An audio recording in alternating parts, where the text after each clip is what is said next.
Hello, friends. Welcome to Creative Medicine. In this lecture, we will learn about Medicolegal importance of age 10. 369 IPC.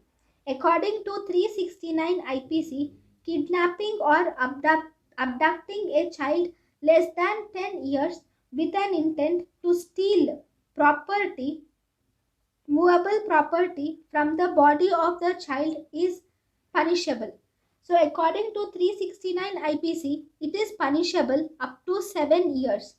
Here, movable property means valuable things or ornaments.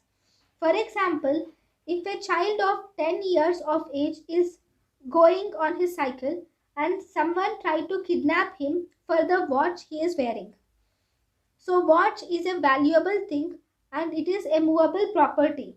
So, kidnapping with an intention to steal the property in a child is punishable up to 7 years of age. Bite. thank you and thank you for watching.